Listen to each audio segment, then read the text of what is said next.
काय सांगाल ताई तुम्ही आज इथं आणि दोघांमध्ये खूप संख्येने आले आहेत, काय सांगाल आणि काय सांगाल? नमस्कार, मी सान्वी कसबी नूतन कन्या शाळेमध्ये इयत्ता 11वी क ची विद्यार्थिनी आहे। मला देखील लहान बहिणीची 3 वर्षाची आहे। मी माझ्या आईला विचारलं, आई मी प्रोटेस्टला जाऊ का? माझी आई बोलली, तू निवांत जा, आपल्याकडे काय मुली नाहीत का? तू नाही जाशील तर कोण जाणार? तेच आता अशी घटना जर आपल्या दिवसेंदिवस आपल्या सोसायटीमध्ये घडतील, आपल्या भंडाऱ्यासारख्या शहरामध्ये अशी घटना घडतील, तर कोणत्या ठिकाणी आम्ही आपल्या बहिणींना पाठवू? आमचं भविष्य तर हे फक्त कपडे लहान कशाला घालते, अरे बाहेर नको जाऊ, रात्र एकटी नको जाऊ, हे ऐकण्यामध्ये गेलं। आम्हाला नाही पाहिजे की आमचे फ्युचर जनरेशन, आमचे लहान बहिणी सुद्धा तेच ऐकू म्हणून। आम्हाला त्यांना सुद्धा अशा बंधनात नाही अडकवायचं आहे। आम्हाला त्यांना कॉन्फिडंट होऊन बाहेर पाठवायचं आहे, ना की घाबरून।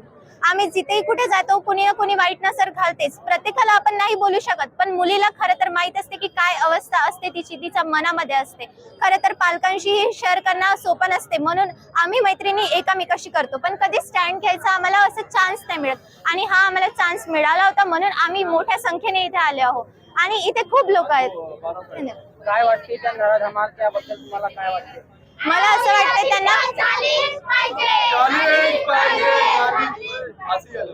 मी ऋतुजा रंगारे, मी 11 ड ची विद्यार्थी आहे, नूतन कन्या या शाळेत शिकते। आता आज जे काही झालंय हे नवीन गोष्ट नाही आहे। भारतामध्ये लहान मुलींपासून अगदी 6 महिन्याच्या मुलीपासून तर 60-70 वर्षांच्या आजी बरोबर देखील ही घटना होत असते, जी खूप लाजिरवाणी आहे। आपल्या सगळ्यांना आता या खिलाफ आवाज उठवायलाच हवी, कारण जर तुम्ही म्हणाल की रेप का होता, तर लोकांचं असं उत्तर येणार की मुलीने काय कपडे घातले होते किंवा मुलीने काहीतरी केलंय। पण जर मुलगी साडी घालेल, कपडे घालेल, तरीही त्याच्याने काहीही फरक पडत नाही। जर त्या मुलाच्या नजरेमध्ये तर हैवानियत असेल, तर त्या मुलीच्या कपड्यांनी काहीही फरक पडत नाही। ती मुलगी यासाठी दोषी अजिबात नसते। त्या 3.5 वर्षाच्या मुलीचं काय दोष होतं? आम्ही आमच्या शाळेच्या परिसरात देखील जर सुरक्षित नाही होत तर काय अर्थ आहे? कितीतरी असं झालंय आमच्यासोबत की आम्ही कुठे बाहेर गेलो, आमचं कुणी पाठलाग करत आहे, कुणी आम्हाला गंद्या नजरेने बघत आहे, आम्हाला किती घुटण वाटते। आम्हाला असं वाटते की कोणीतरी आम्हाला डांबून ठेवलंय। हे सगळं बंद व्हायला हवं। जर काही होत आहे तर त्या मुलांच्या नजरा झुकायला हवा, ना की आमच्या कपड्यांवर गोष्ट यायला हवी। आमच्यावर बोट का म्हणून उचलावे लोकांनी? आमची काय चुकी होती? आम्ही बोललो त्यांना येवा आणि आमचा रेप करा किंवा आमची छेडखानी करा, आम्हाला मजा येते।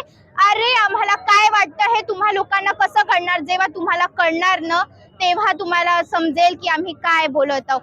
आम्ही आता आमच्या शाळेच्या आजूबाजूही असलो की आम्हाला आमच्या शाळेच्या बाजूला उभे राहायला भीती वाटते की कोणता मुलगा कधी येणार, आम्हाला हात लावून कसं जाणार। कालचीच घटना आहे जी माझ्यासोबत घडली आहे। मला देखील काल एका मुलाने बॅड टच केलं आहे आणि हे मी सांगू शकले नाही का? कारण मला माहिती आहे सोसायटी माझ्यावर आणणार की तू का बाहेर गेली, एकटी का गेली। प्रश्न कधीच याचं नव्हतं की मुलगी एकटी होती किंवा तिच्यासोबत कोणी होतं। सोसायटीला ब्लेम मुलीलाच करायचं असतं। हे कपड्याबद्दलही कधी नव्हतं। It was never about cloth. पण आता हे सगळं थांबायला हवं, कारण आता जे आमच्या लहान बहिणी सोबत घडलंय ते आता कुणाही सोबत घडता कामा नये। हे माझी शासनाला विनंती पण आहे की तुम्ही आता न्याय द्या। त्या माणसाने कितीही क्लेम केलं की तो पागल आहे, तरी तो पागल नाही आहे, कारण कुठल्याही पागल व्यक्तीला हे कसं कळणार की रेप कसे करतात? जर त्याची मेंटल स्टेबिलिटी खरं मध्ये वाईट आहे, तर मग त्याला कसं कळणार की त्याला काय करायचंय, त्याला कसे तिचे कपडे काढायचे, तिला कसं टच करायचंय, त्याला कसं कळणार? आणि जो ब्रुटॅलिटी त्याने तिच्या सोबत केली आहे, त्या लहान मुलीसोबत, ती ब्रुटॅलिटी कोणीही दुसऱ्या सोबत करता कामा नये। बस एवढंच माझं म्हणणं आहे। इथं आले आहात आणि काल जो प्रकार घडलाय खूप म्हणजे आक्रोश जनता आहे, काय तुझ्या मनात काय भावना आहे, काय? काल जो प्रकार घडलेला आहे अत्यंत भयानक असं घटना घडलेली आहे आपल्या भंडारा शहरात।